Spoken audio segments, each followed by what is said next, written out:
Bonjour les amis, vous avez sûrement reconnu ce que j'ai sous la main. C'est une monture AM5 de chez ZWO, connue parce que beaucoup de choses sont écrites dessus. Il y a beaucoup de vidéos qui vous décrivent en long et en large travail comment ça fonctionne. Comptez pas sur moi pour faire un unboxing, c'est pas trop mon truc, ça a été déjà fait et bien fait, donc je ne vais pas insister là-dessus. Je ne vais pas non plus vous dire c'est génial, c'est fantastique, etc., etc. Non, non, il y a quelques défauts quand même, et c'est là-dessus d'ailleurs que je vais plutôt insister, sur les failles, mineures quand même en général, et qu'on peut contourner, qui correspondent en fait à la jeunesse du produit, mais aussi à des défauts inhérents au système. Je vais vous montrer tout ça dans cette vidéo, donc pas de complaisance, mais en même temps, bon, on va avoir un bilan quand même qui est globalement positif. Je ne vais pas déflorer la conclusion, mais c'est un ravissement d'utiliser ce genre de produit. Alors, une des spécificités de ce système, c'est qu'on utilise un entraînement harmonique, donc un système d'engrenage elliptique. Ce n'est pas franchement nouveau dans les machines-outils, dans certains mécanismes utilisés dans l'industrie ou dans la science. Mais c'est assez nouveau quand même en astronomie. C'est une vraie rupture par rapport à ce qu'on connaît habituellement. Alors la conséquence, c'est que c'est un système qui entraîne fort, de manière ferme, des systèmes un peu lourds dans un volume très restreint. Ici la monture fait 5 kg, elle est dite de voyage, mais bon, pas facile de la transporter dans un avion nécessairement avec tout ce qui va autour. Il y a un modèle un plus petit qui est en train de sortir, ou qui sort d'ailleurs, c'est la M3, qui est peut-être plus raisonnable vis-à-vis de cette destination, je dirais. Non, ici on est sur un chose quand même de relativement compact, et le rapport poids et de ce que ça peut porter est assez remarquable. Alors, on voit beaucoup de choses là-dessus. On vous dit 13 kg sans contrepoids. Ça c'est bien parce que effectivement ça évite d'amener un contrepoids avec soi en voyage, mais par exemple. Et puis ça ne s'équilibre pas. Donc c'est aussi quelque chose qui surprend au départ quand on fait de l'astronomie à l'ancienne, mais qui est efficace. Alors 13 kg pour moi c'est vraiment excessif, surtout quand on utilise comme ici un pied carbone qui est quand même bon, léger et qui n'est pas nécessairement fait pour des masses aussi élevées.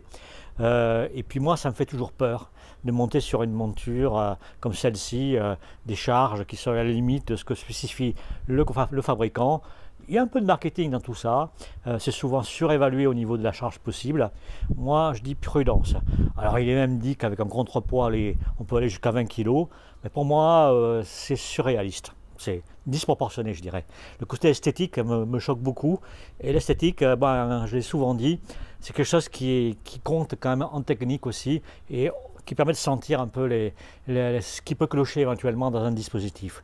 Donc moi, je vais utiliser cette monture plutôt avec des charges qui vont faire au plus 10 kg, et encore, quand j'utilise 10 kg, je vais utiliser une barre de contrepoids comme celle-ci, qui peut être fournie en option, et qui est très vivement recommandée pour pouvoir équilibrer l'ensemble malgré tout, même si la notion d'équilibrage est tout à fait particulière avec ce système. L'idée, c'est quand même qu'on ne force pas sur le pied quand on est de travers, quand on vise au méridien par exemple. Et puis l'idée aussi, c'est d'éviter peut-être les usures mécaniques qui à la longue peuvent apparaître. Donc moi je suis prudent, j'utilise assez systématiquement un contrepoids, même sur des charges relativement moyennes, peut-être même à partir de 5 kg. Lorsque je suis en fixe comme ça, c'est pas de luxe, et ça me paraît une précaution judicieuse. Il faut admettre qu'à l'intérieur de ce dispositif, dans ce petit boîtier, il y a un vrai concentré de technologie. Évidemment, l'entraînement harmonique sur les deux axes, des courroies, des asservissements, des butées optiques, des freins. D'ailleurs, quand vous entendez la monture démarrer, au début, vous avez un petit clac qui coince en fait l'axe de déclinaison. Sans cela, quand elle n'est pas sous tension, cet axe est un petit peu libre. Bon, il est fermement tenu, mais il est un peu libre. Attention si vous déséquilibrez beaucoup. Mais une fois que c'est sous tension, ça bloque et c'est parfait. Donc c'est quand même un joli objet technologique, il faut bien le reconnaître. Alors comment cet ensemble communique avec le monde extérieur? Un ordinateur, une application, eh bien il y a plusieurs solutions. Vous ne vous attendez pas à avoir une interface RS232, ça c'est terminé. En fait tout communique par le Wi-Fi. Alors il y a une antenne Wi-Fi dans la monture, C'est intéressant parce que si vous l'utilisez de manière assez basique, la monture sans caméra par exemple pour faire du visuel, vous avez une application un peu élémentaire qui vous permet de piloter la monture sans aucune difficulté via une tablette. Donc c'est quand même l'histoire de la tablette, ça va être quand même le truc un peu important dans cette vidéo par ailleurs. Et, de toute façon, de manière générale, c'est la façon moderne de faire de l'astronomie aujourd'hui. Vous pouvez aussi utiliser une raquette. Alors elle est ici, elle est fournie avec l'équipement. Alors c'est un joystick qui permet de piloter, de monter, descendre en ascension droite, en inclinaison, éventuellement travailler en azimutal, on peut le faire aussi. Permet de faire du parking, etc. Bon, c'est pratique, mais je vais y revenir, vous allez voir un petit souci. Et puis pour finir, on peut communiquer avec un système beaucoup plus sophistiqué, une sorte d'ordinateur embarqué. Ici c'est le système ASIER Pro que j'ai monté là.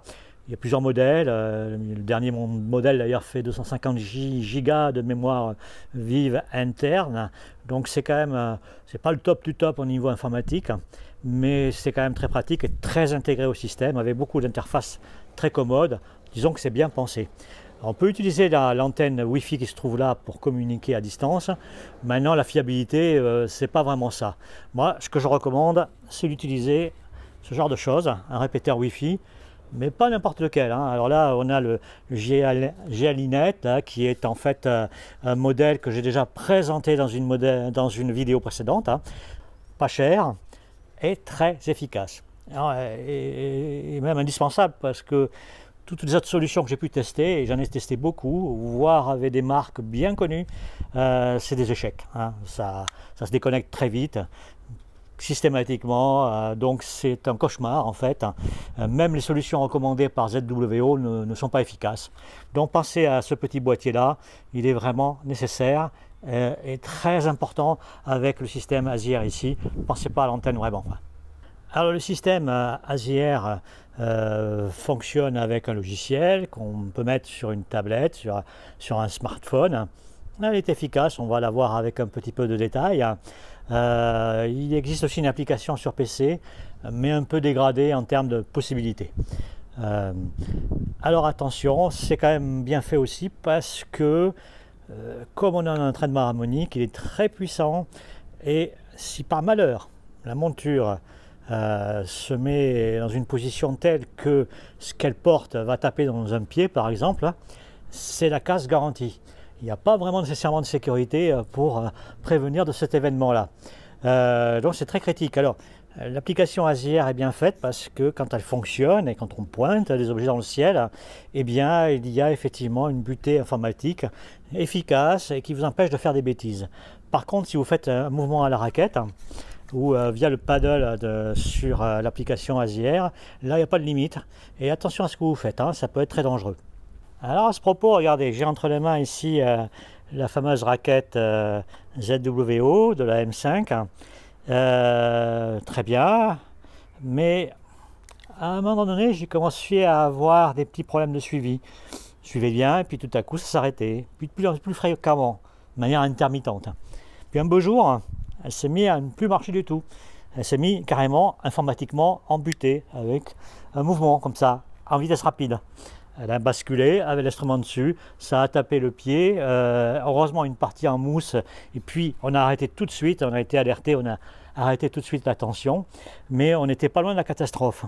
Donc une vraie panne de ce système-là. Méfiez-vous si vous voyez le dispositif qui ne suit pas très bien, avec des erreurs, ça peut venir de la raquette, en tout cas c'est ce qui m'est arrivé. Et donc c'est une vraie panne. Alors en parenthèse, le matériel ZWO peut tomber en panne, d'accord, c'est un enseignement. C'est dommage, embêtant, voilà, pas une fiabilité de 100%, mais bon, on ne peut pas non plus avoir cette fiabilité totale dans tous les cas de figure. Alors heureusement je peux la faire marcher, je la fais marcher avec un iPhone ou avec une tablette, ça va très très bien, mais ça pour l'instant c'est non opérationnel. Alors cette affaire en plus a l'avantage de montrer l'intérêt de disposer d'un pied-colonne. Il y a deux modèles. Là, c'est le modèle le plus robuste que j'utilise. C'est important de l'intégrer dans l'achat. Ça, c'est vraiment nécessaire. Le pied, c'est le pied carbone. fourni par ZWO, très léger, bien stable, hein. Bon, alors c'est pas évidemment un pied en béton, mais c'est tout à fait satisfaisant et très pratique évidemment quand on est mobile. Et puis regardez en bas, il y a un bon contrepoids qui est posé sur la toile qui fait la liaison entre les pieds. C'est un gros contrepoids bien lourd qui assure en fait une rigidité meilleure de l'ensemble. Donc ça c'est une petite astuce qu'il faut que vous utilisiez en fait, hein, parce que sinon quand vous montez ou démontez l'instrument, ben, la mise en station a l'air de, enfin, est assez fragile et finit par se défaire. Donc là on est beaucoup plus sécurisé.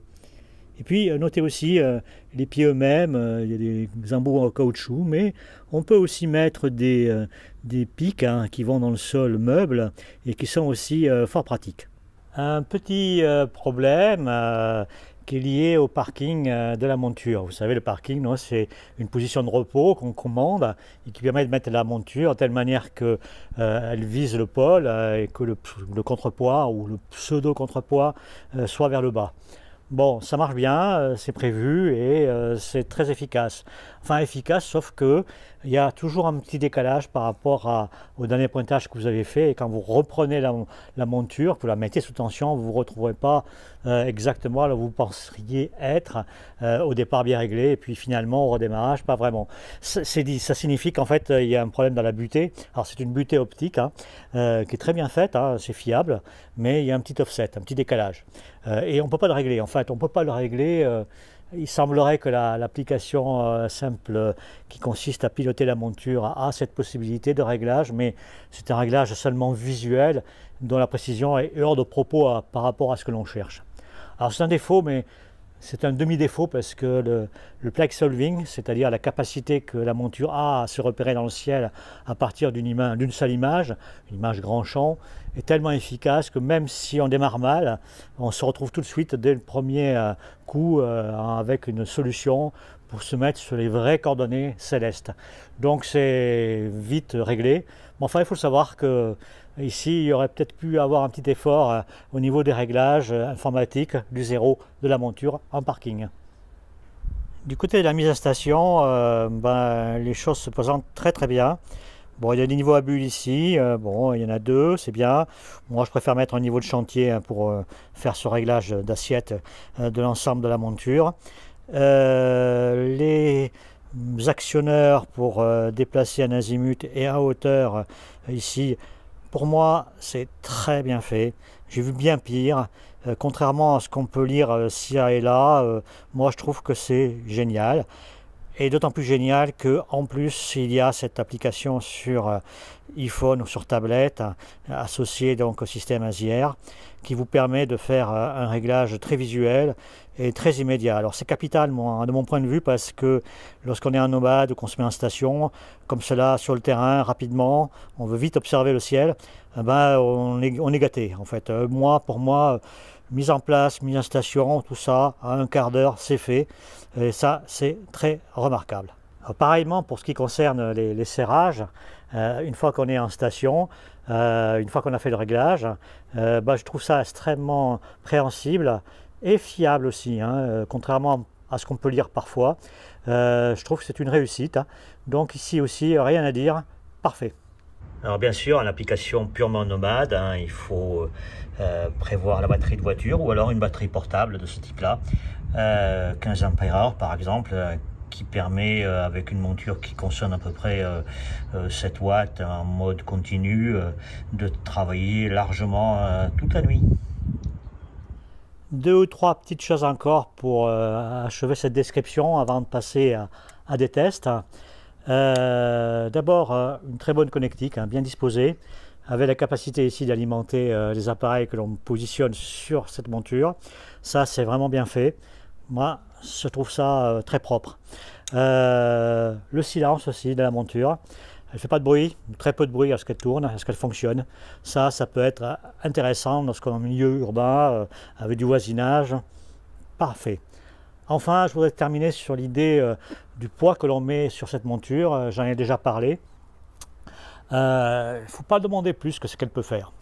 Moi, j'ai utilisé différentes configurations, genre FSQ85, parfait, aussi des petits télescopes de 250 mm, ça pèse à peu près 5 kg. En parenthèse, le Quattro 150 mm, c'est une petite merveille pour le prix avec son correcteur de champ. Ça, je ferai une vidéo là-dessus un de ces jours. Vous allez voir, et vous le savez peut-être déjà aussi, mais c'est vraiment très très bien et c'est très adapté compte poids et compte taille à ce type de monture.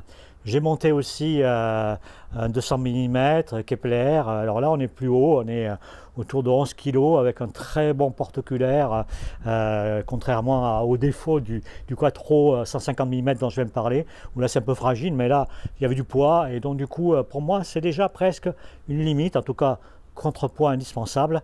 Et franchement, je trouve qu'au-dessus, le confort d'usage devient médiocre. Rappelez-vous aussi qu'il ne faut pas nécessairement des très longues focales. Il peut y avoir une prise au vent, c'est rigide, mais quand même, quand on a un pied comme celui-ci, il faut être prudent. Bref, n'allez pas au-delà de ce que ça peut faire. Faites-vous plaisir avec des petits télescopes, des petits instruments, des instruments grand champ. Et là, c'est vraiment du bonheur. Ici, on va tester une caractéristique de la monture AM5. C'est la régularité de la vitesse de balayage. Alors c'est important pour certaines applications, et notamment celle que je vous montre ici, où on travaille avec un petit instrument que vous connaissez sûrement, qui s'appelle Solex, Solar Explorer, qui permet de faire des images du soleil par un principe de spectroliographie. On fait défiler le soleil devant une fente d'entrée de l'instrument, et la régularité de vitesse, évidemment, va déterminer la qualité des images finales, parce qu'en fait on reconstruit l'image ligne après ligne. S'il y a des saccades, des mouvements brusques, des hachures, eh bien évidemment l'image en pâtit. Donc c'est ce qu'on va tester avec cette monture, avec son entraînement particulier ici. Alors pour l'observation, j'utilise une petite lunette ici, c'est une Ascar 300 mm de focale, avec à l'avant ici une densité 16 fois. C'est une configuration typique avec une ASI 178 pour l'acquisition. Eh bien voilà, bon écoutez, on va voir ce que ça donne et ce que vaut cette monture dans une situation comme celle-ci. Pour cette observation, j'utilise un iPad avec le système ASIR bien entendu, avec le petit pad qui permet de bouger la monture, de déplacer l'image du disque solaire sur la fente de Solex, et puis aussi bien sûr la fonction de focalisation avec le système AEF de ZWO, bien pratique. Et puis à côté, eh bien, on a l'acquisition proprement dite des données qui arrive de la ASI 178 via un câble à longe amplifié de 10 mètres. Et donc on fait tourner ici le logiciel SharpCap pour faire ces acquisitions. Alors ce qui est dommage, c'est qu'on ne peut pas effectivement faire tourner, acquérir des vidéos sur ASIR. C'est quelque chose d'impossible. On ne peut pas faire des acquisitions de fichiers SER. Il faut déporter, il faut travailler avec un élément supplémentaire, ici un PC.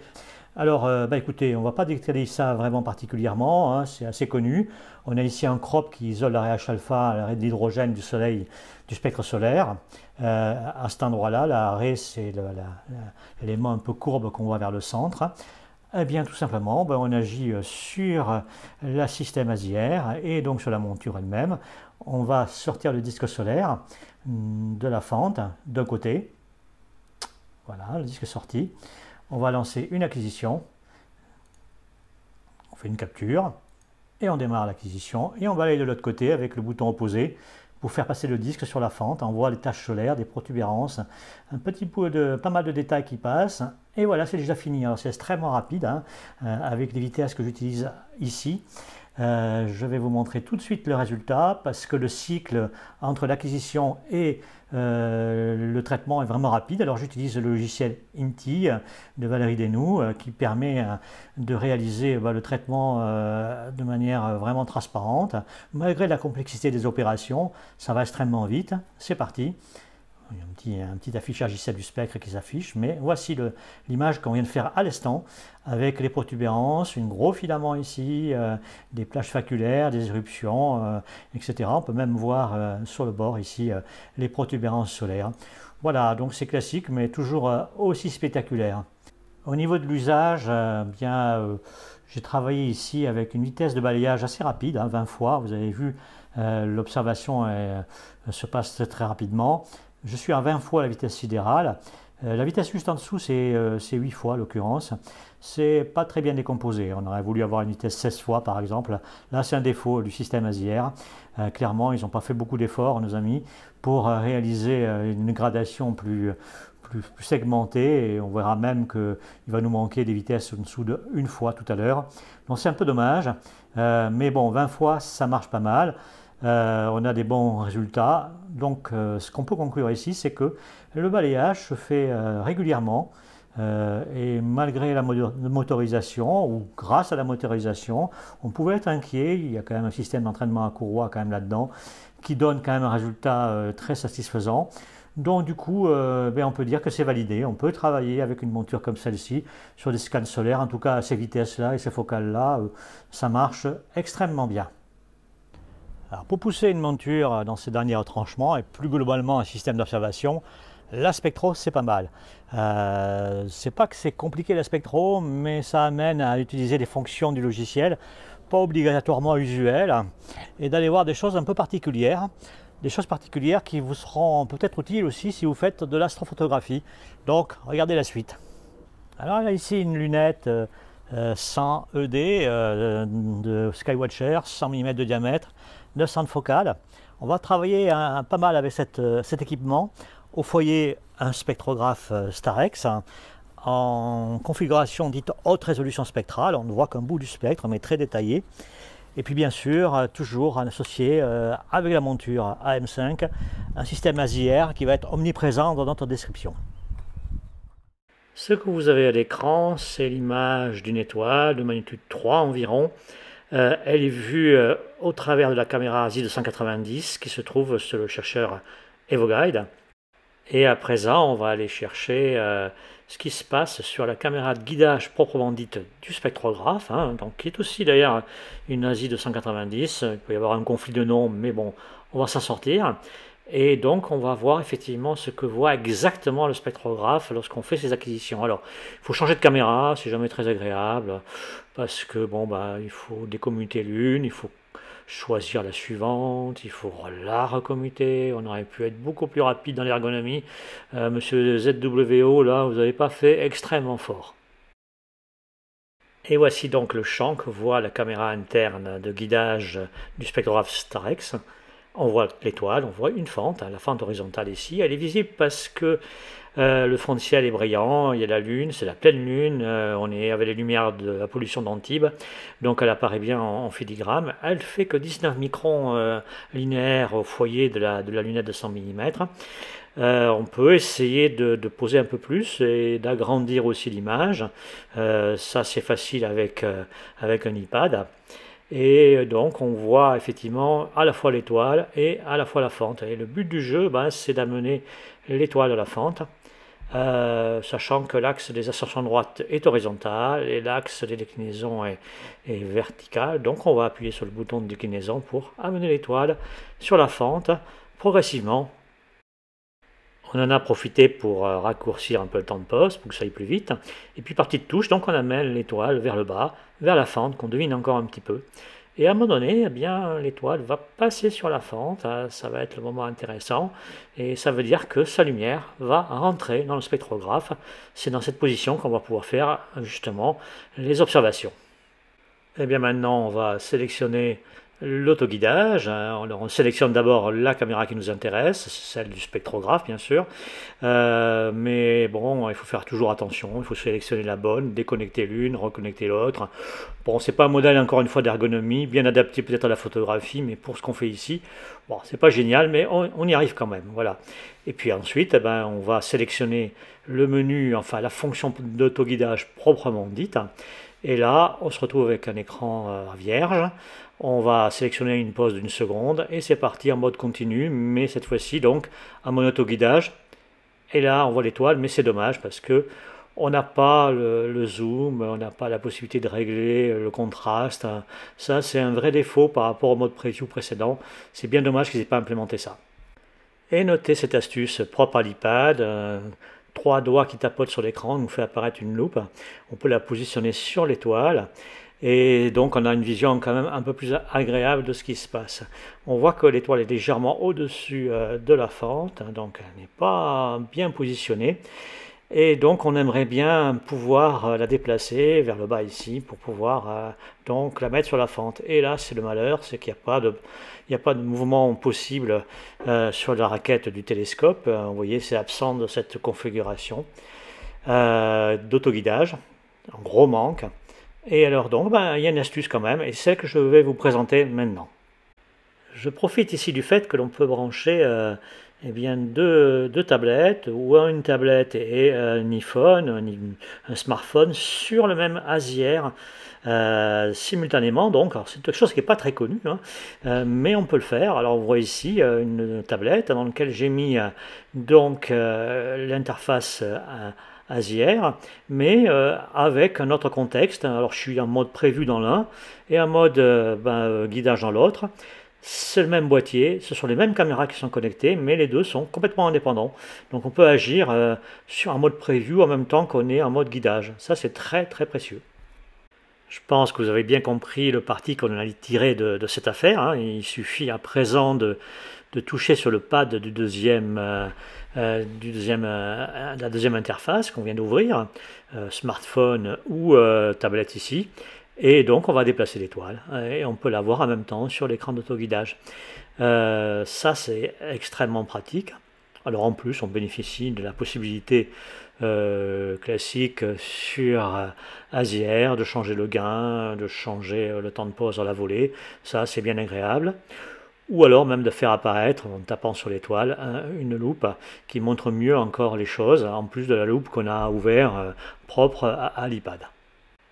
Par exemple, ici, j'augmente le gain parce que l'étoile s'est affaiblie, parce que sa lumière rentre dans la fente et passe dans le spectro. Il y a moins d'énergie qui passe dans la caméra de guidage à ce moment-là.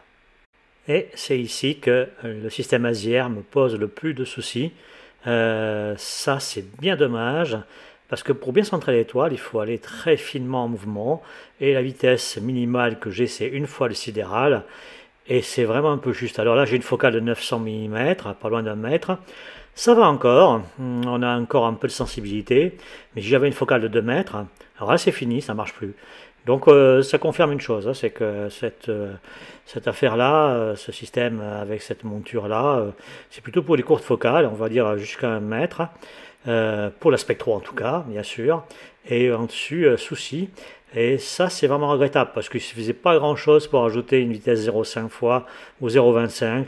Peut-être qu'un jour, dans une version future, on aura cela, parce que la monture le permet, hein, elle a une finesse de guidage qui est bien supérieure à ce que le mouvement fin le permet, en fait. Donc, ce ne serait pas grand-chose pour les ingénieurs de ZWO de nous proposer cette solution-là, de pointage un peu plus fin sur une position précise du capteur.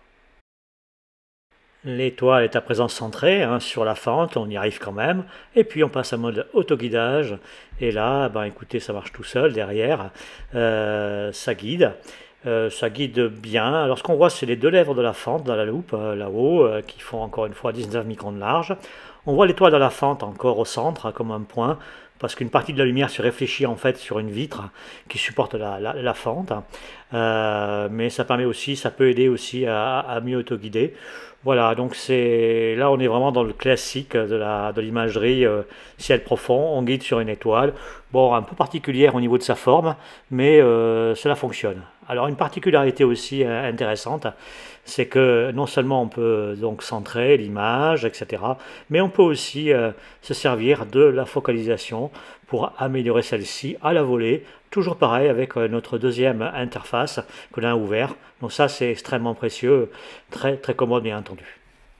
Comme j'ai pu déjà le dire, pour accéder à ce double accès à l'ASIER, on peut utiliser deux tablettes, mais aussi une tablette et un smartphone bien entendu, ce qui est quand même un petit peu plus courant.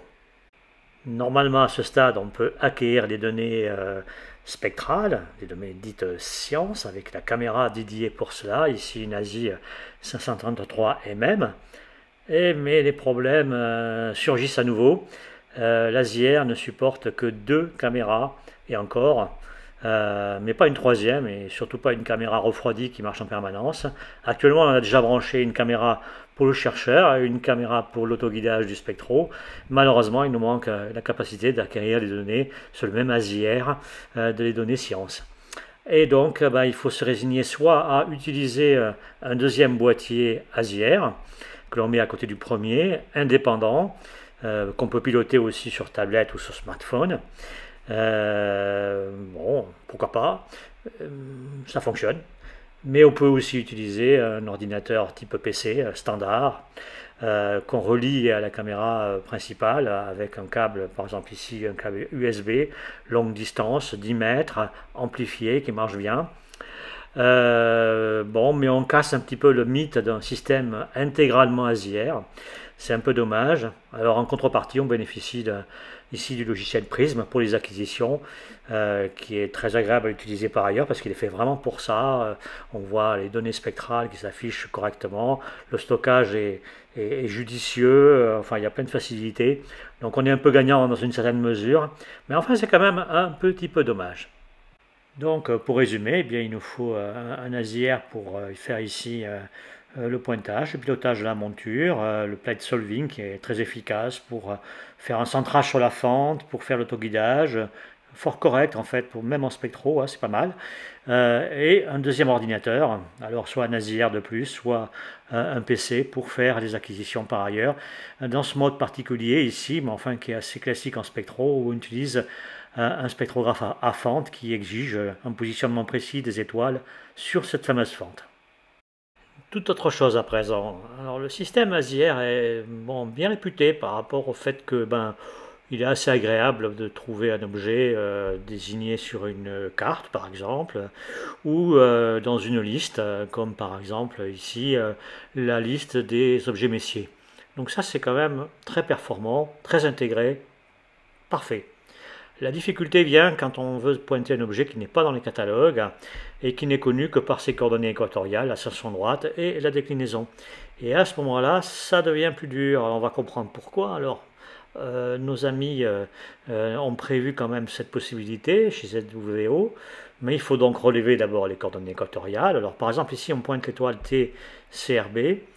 T de la couronne boréale, bon, c'est une étoile variable, mais qui va peut-être exploser en nova dans le courant de l'année ou l'année suivante. Ces coordonnées, on va les trouver facilement, 15h59, 30 secondes en alpha par exemple. Et puis on va essayer de rentrer ça dans le système ASIR, et donc c'est prévu, hein, il y a la capacité effectivement de rentrer les coordonnées. Alors c'est un petit peu discret, mais enfin ça existe, heureusement d'ailleurs. Et puis donc on tape ces fameuses coordonnées, 15h, 59, 30, et là on s'arrête parce que un problème sérieux apparaît.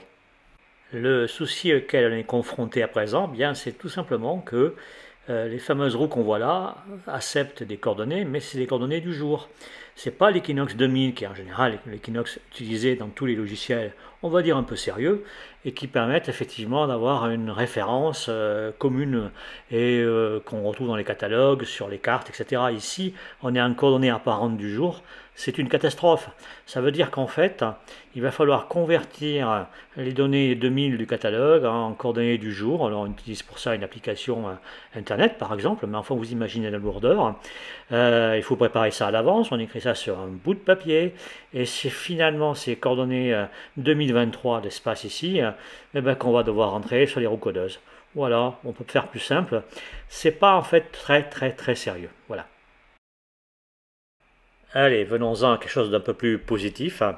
Alors une fois que nos coordonnées sont rentrées, eh bien, on peut évidemment pointer le télescope, pas de souci. Et là, on a vraiment la puissance du système ASIR qui se révèle, hein, au travers par exemple du plate solving, c'est-à-dire la capacité de reconnaissance du champ au travers des quelques étoiles qui sont présentes, hein, et de trouver les coordonnées alpha, delta actuelles pour se recadrer éventuellement sur l'objet d'intérêt.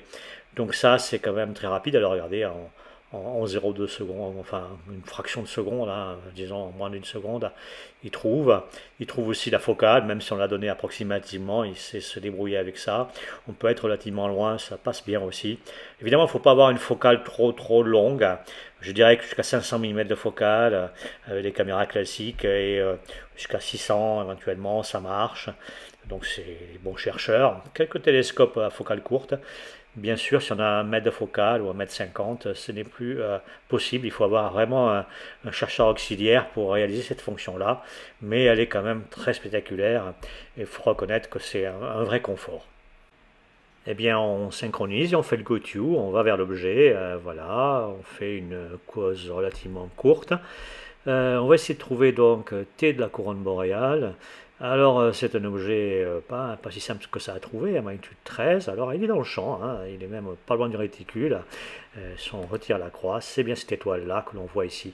Voilà, le champ est un peu dénudé, hein, il n'y a pas grand-chose, mais faites-moi confiance, c'est vraiment T Corona Borealis qu'on a bien pointé ici.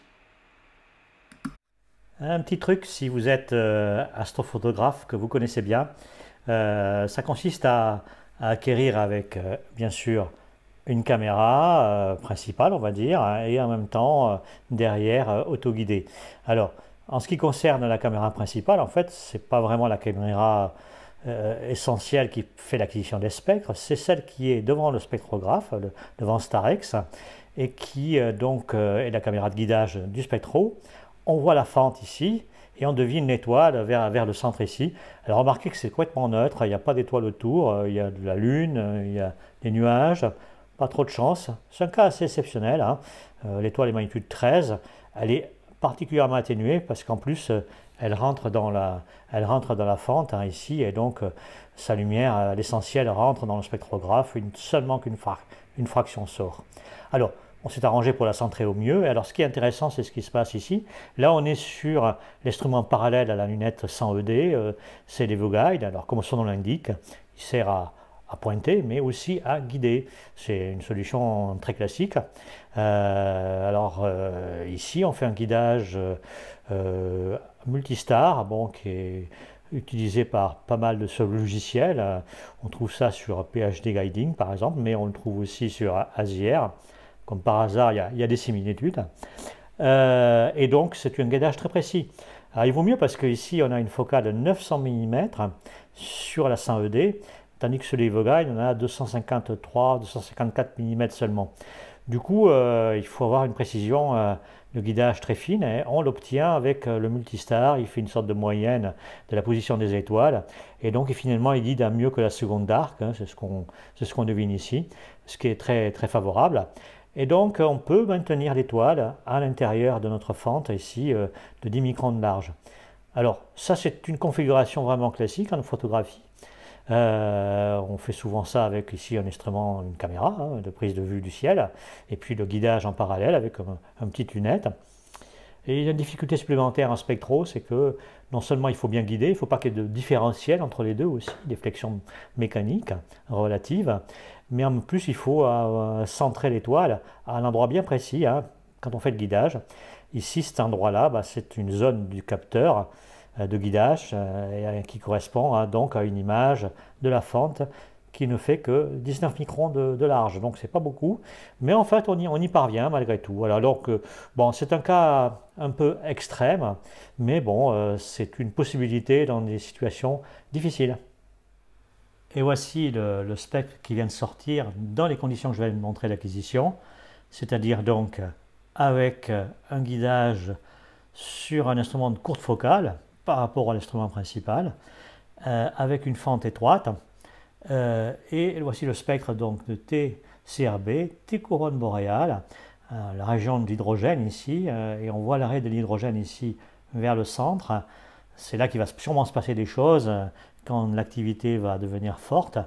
La trace est très correcte pour une magnitude 13, et dans les conditions d'acquisition, le rapport sur bruit va pas être mauvais. Évidemment, on va faire plusieurs pauses. Alors ça, c'est le résultat d'une pause d'un quart d'heure, hein, 900 secondes. Alors on voit donc l'émission H-alpha ici. On voit des points chauds, bien sûr, mais ça s'en va très très bien lors du traitement. Ce sont soit des points thermiques, soit ce qu'on appelle le but de télégraphe, ou RTC, ou progressel, mais encore une fois, c'est quelque chose qui s'en va très très bien. Je rappelle que la caméra ici, c'est une ASI 533 mm Pro, refroidie ici à moins 15 degrés. Et puis on voit aussi de chaque côté, autour, de temps en temps, on retrouve nos raies qui sont les raies du néon, et donc qui donnent ces raies de référence qui nous permettront d'étalonner très précisément. Voilà notre étoile. Donc voilà, ça se passe pas trop mal, et on a un spectre, à ma foi, correct par rapport aux moyens employés, et encore une fois la difficulté de l'observation actuelle. Donc guidage un peu périlleux, un peu acrobatique, mais ça fonctionne. Ici s'achève ce bref tour d'horizon de la monture AM5, système ASIR+, enfin toute la compagnie. Ça forme un joli écosystème, hein, il faut reconnaître. Alors, côté monture, vous avez compris, il y a des défauts, mais en même temps, il y a un plaisir non dissimulé d'utiliser un instrument aussi compact, aussi agréable à mettre en route, aussi séduisant au niveau de l'esthétique, et performant en fait, et avec des instruments relativement modestes qui, bien exploités aujourd'hui, font du très très bon travail en astronomie. Donc de ce côté-là, moi je trouve c'est gagnant, il n'y a pas de problème, et c'est une révolution, hein. Je pense qu'il ne faut pas jeter tout ce qui a été fait, ça marche très bien, mais là on est sur une rupture, sur quelque chose de vraiment neuf, et qui fera date, je pense, dans l'histoire des instruments accessibles aux amateurs. Côté ASIR et tout ce qui va encore une fois autour, eh bien là aussi c'est très bien pour ce que c'est fait. La fonction photographie par exemple est excellente. Par contre, si on veut l'utiliser de manière un peu détournée, on voit rapidement les limites. Ces limites-là, elles sont liées à un système très fermé. C'est une option. Ça peut plaire ou ça ne peut pas plaire. Moi personnellement, je suis assez séduit. Il n'y a pas de problème de driver à installer, difficultés pendant la nuit ou des mises à jour, etc. C'est très très bien. Donc de ce côté-là, je trouve ça excellent, mais c'est vrai que ça manque de finesse sur certaines approches. Et par exemple, j'ai pu montrer des failles, notamment en spectroscopie, mais on peut en trouver d'autres. Le live stacking, par exemple, n'est pas complet ici quand on veut réaliser certaines choses sur certains types d'objets. On peut aussi critiquer la politique de ZWO. Il y a des mises à jour, mais elles sont très rares, très étalées dans le temps, alors que le système est assez récent. Donc on sent bien qu'il faut de la réactivité. Alors, ils écoutent chez ZWO ce qu'on leur dit. Il y a des retours. Personnellement, j'aurais signalé par exemple un problème sur la 220 mm qui n'est pas compatible avec le système ASIR. Un retour, on va faire, mais c'est d'une lenteur épouvantable. Ça, c'est pas normal, et ça, c'est un reproche. Vous voyez, il y a des défauts aussi de ce côté-là. Bon, maintenant, ça fonctionne. Ce qui tourne, tourne, et il n'y a pas vraiment de souci. Alors voilà, donc bilan globalement très positif. Faut-il le recommander? Moi personnellement, très séduit évidemment, et d'ailleurs au point que en ce moment, depuis plusieurs semaines, plusieurs mois, je n'utilise que ce système-là aujourd'hui. Voilà, et bien écoutez, on arrête ici. Quel que soit votre système d'observation, justement observez le ciel avec plaisir. Et puis je vous dis à la prochaine.